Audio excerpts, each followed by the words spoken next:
Yine karanlık otak, yine derin düşünce. Otağım dumanlanır, ağlıma sen gelince. Mən özümə uzağam, səni yaxın bilirəm. Qəlbimə sözüm keçmir, yenə səni sevirəm. Bəlkə xəyallar uçur, gerçəklər üzə çıxır. Balaca otağımda ürək sən üçün darıxır. Ara bir pəncərəni külək də silkələyir. Bəlkə o da bizim üçün qismət Allah'tan deyir. Nələr çəkdi başımız bu dar zamanımızda. Ayrılıq toxumunu səpdilər aramızda. Bəlkə səhv bizdə olur, getmədik uzaqlara.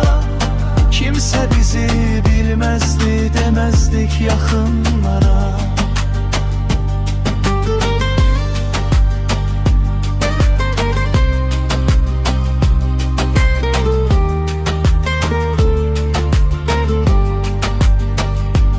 Sevginin gözü kördür, görməyir heç nə gözü.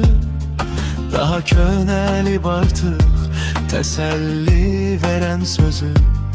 Mən sənə can deyərdim, sən mənə can sirdaşı. İndi qəlbə sığınıb gözlərin gizli yaşı. İndi sükut danışır, mən susuram bir təhər. Qaranlıq otağımda açılmır nurlu səhər. Sən mənə bir ömürlük şirin xatirə qaldın. Məni məndən ayırıb xəyallara apardın. Nələr çəkdi başımız bu dar zamanımızda.